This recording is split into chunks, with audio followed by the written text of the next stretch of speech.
Tinggalkan Anies, PKS, PKB dan Nasdem hadiri deklarasi Ridwan Kamil Suswono untuk maju Pilgub Jakarta. Anies dan PD Perjuangan ditinggalkan. Kita bahas bersama Wasekjen PKB, Saiful Huda, dan juga Direktur Eksekutif Indikator Politik Indonesia, Burhanuddin Muhtadi. Selamat petang Mas Burhan, selamat petang juga Mas Saiful. Terima kasih sudah bergabung bersama kami di Kompas Petang. Makasih. Ya, petang. Mas Burhan. Ya, Mas Saiful, ini resmi meninggalkan Anies Baswedan di Pilgub Jakarta. Pertimbangannya apa saja? Ya, dinamikanya tinggi banget memang. Pilkada di provinsi di Jawa.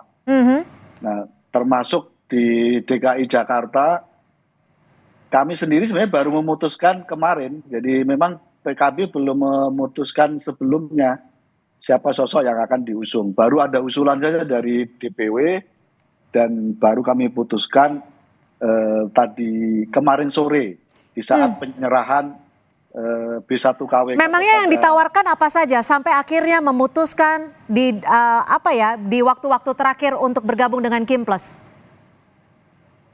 Ya, banyak pertimbangan, termasuk menjadi pertimbangan kami ketika teman-teman PKS yang bahkan sudah memasangkan dengan kadernya sendiri juga akhirnya tidak jadi.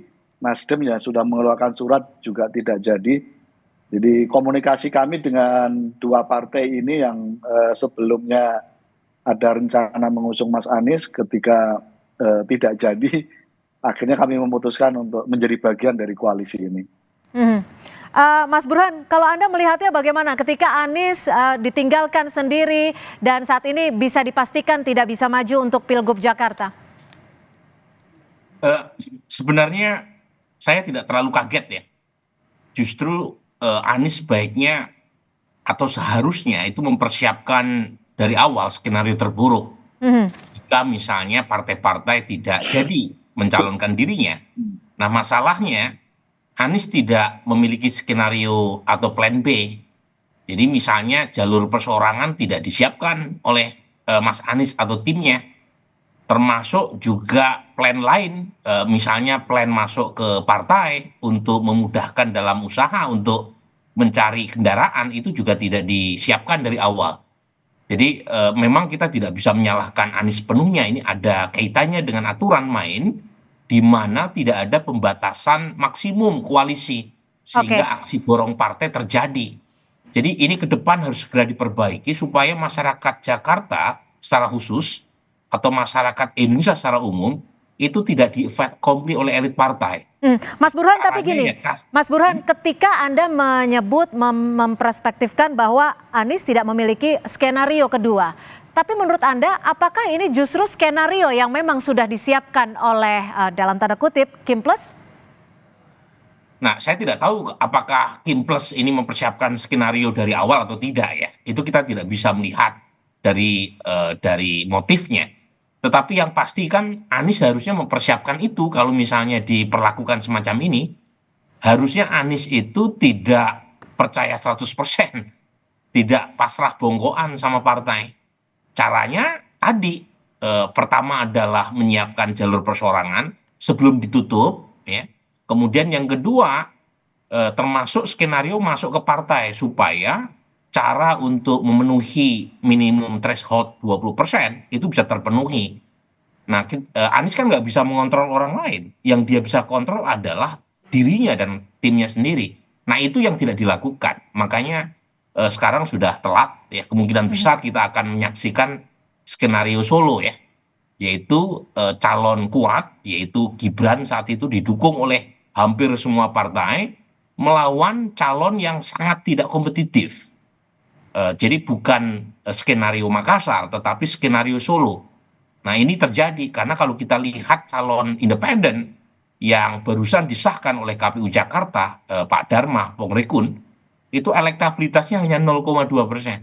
Jadi saya setuju sama Fahri Hamzah dalam pidatonya tadi. Menurut saya nggak ada gunanya juga pemilu kada di Jakarta. Karena toh kita sudah tahu hasilnya. Itu buang-buang duit anggaran negara.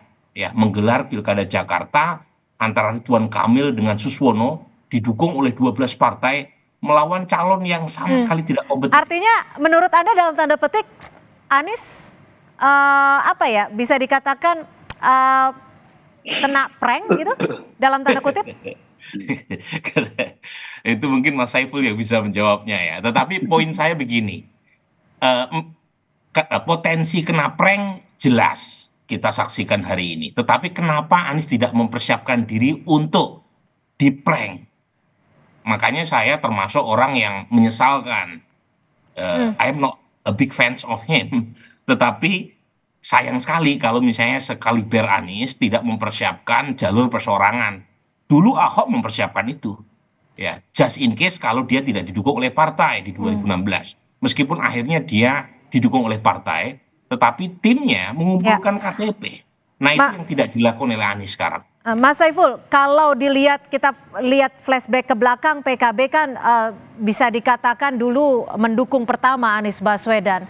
Ini sebenarnya apa sih yang menjadi tawaran ketika akhirnya sekarang berpindah hati? Apakah momennya saat Caimin ketemu dengan Presiden Jokowi di IKN yang jadi penentunya? Enggak, sudah lama. Jadi di internal PKB sendiri di Despilkada DPP banyak wacana yang berkembang. Misalnya kira-kira Mas Anies nggak perlulah maju di kompetisi di DKJ di Jakarta karena kemarin sudah ikut kompetisi di Pilpres misalnya. Itu berkembang di internal kami. Mas Anies bisa lebih baik mengambil peran pada ruang dan tempat yang berbeda, tidak harus menjadikan panggung sebagai gubernur, misalnya kalau terpilih sebagai satu-satunya pilihan. Itu yang terus berkembang di dalam internal kami. Nah, saat kami mendiskusikan itu belum selesai, tiba-tiba teman-teman kita, PKS dan Nasdem sudah mengambil pilihan untuk menjatuhkan pilihan mengusung Kang Ridwan Kamil dan Pak Suswono. Baik, terima kasih Mas Saiful Huda dan juga Mas Burhanuddin Muhtadi untuk bergabung di Kompas Petang hari ini. Selamat sore.